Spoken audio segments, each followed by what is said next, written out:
This is the Sohamo S3, and it's a budget-friendly foldable e-bike with a pretty massive battery for its size. This particular model sells for $999. It comes with a 20 amp removable battery and also a 750 watt rear hub motor. For the size of this bike, it should have plenty of power with that big motor in the back. Now looking up front here, you are going to get a computer screen that's going to display miles per hour, pedal assist level, your battery life, and your mileage. Then we're going to have a Shimano 7-speed shifter, and this shifter is going to be linked in with a Shimano tourney rear derailleur.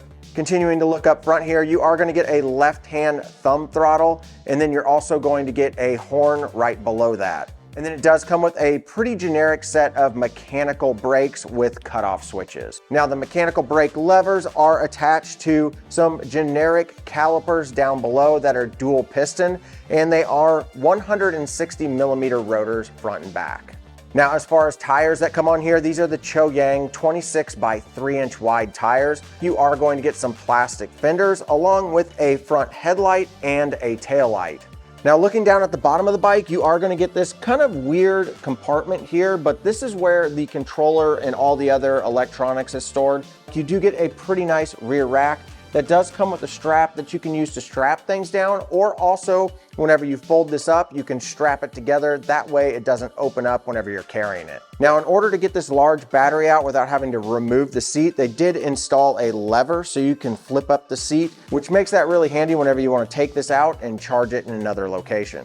And then if you want to fold down the handlebars, you're just going to move this little piece of plastic here, and then this will pop down and fold over. Then to fold the whole bike in half, you're going to lift up on the safety switch and then pull on this latch right here. Now the bike is fully unlocked. You can simply just lift it up, put up your kickstand, and then it should fold right in half. There's a little foot on the bottom that's specifically designed for it to actually sit on.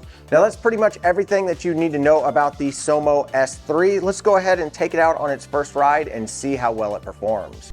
Okay, so we're out here on the S3, and I'm going to test out the pedal assist first. This is pedal assist 1. Looks like we're getting up to about 6 miles an hour. Let's go ahead and bump this up to the next pedal assist. Pedal assist 2. Only getting up to about 8 miles an hour. Pedal assist 3, picking up speed. The battery indicator really drops. About 13 miles per hour on pedal assist 3. Pedal assist 4.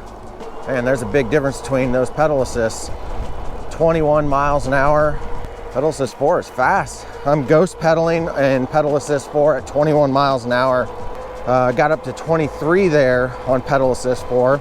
Let's go to pedal assist 5, see if we can get this up to 28. And this battery really drops down whenever the power starts flowing through the motor. I've seen them drop typically a bar or two, but this one dropped all the way down to 1 bar, 25 miles an hour. So we're not quite hitting the 28 that they're claiming, but 25 is pretty good for a bike of this size. You are talking 20-inch tires that are 3 inches wide. Let's go ahead and head over to the big hill and see how this thing climbs. It should do fairly decent considering it's a 750 watt motor. All right, here's the bridge. We're gonna hit this thing. See how it does. It did pretty average, and I already started slowing down. Here's the brake test. Oh yeah, it stops really good.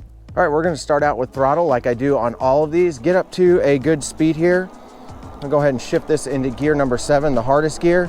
Very good transition between throttle and pedaling. There was no delay there whatsoever, which is nice to see.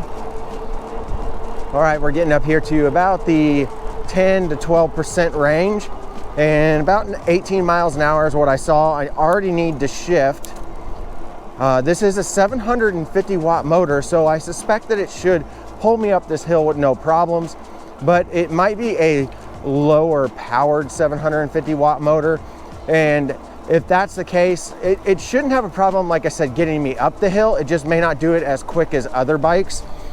And kind of to be expected on a folding bike to not be super, super powerful, but as long as it's got the ability to get me up this hill Right now we are at the 19% grade, and I'm not putting a lot of effort in, and this thing is still pulling 7-8 miles an hour. So it's not the fastest, but it's not leaving me walking up this hill like a few of my other bikes did this last year.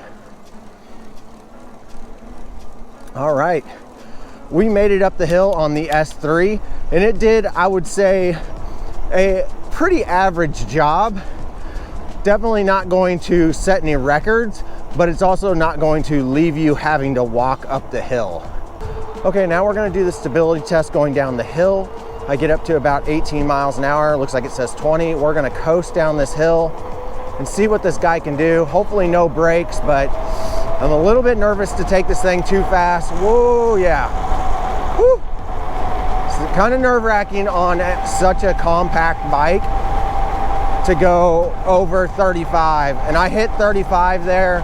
It feels pretty stable, but whenever you get on these bikes that have a short wheelbase, they can get a little bit twitchy, but this one did pretty good.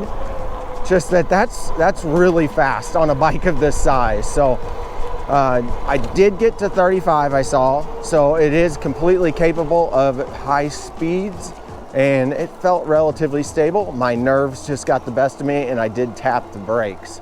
All right, so now let's talk about what I love and what I don't love about this bike. So I do love the size of it. It's really compact. It's relatively lightweight for an e-bike, especially one with a 20 amp hour battery. If you take this battery out, the bike becomes incredibly light. That's not typically the case with most e-bikes. Most e-bikes are generally really heavy, regardless of whether the battery's in there or not. Now, the other thing that I do like about it is that it does come with a really large battery for the price. I didn't see any specific certification markings on this battery, which had me a little bit concerned. I reached out to the company and asked them, is this battery at least UL certified? And they did in fact send me the certification showing that it was actually UL certified. So I just wish that they would have put some stamping marks on here to kind of indicate at a quick glance that this passed a certification. Now, things that I don't like about this bike was the assembly process was the #1 thing. Most of these bikes take me about between 15 to 20 minutes to fully assemble.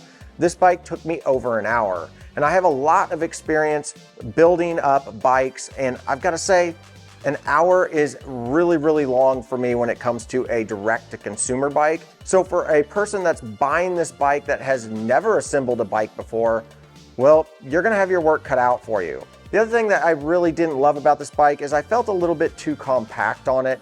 Being that I'm 5'11", I'm kind of like in that middle height range. Most e-bikes you can typically get somebody that's 6'2", all the way down to about 5 foot on.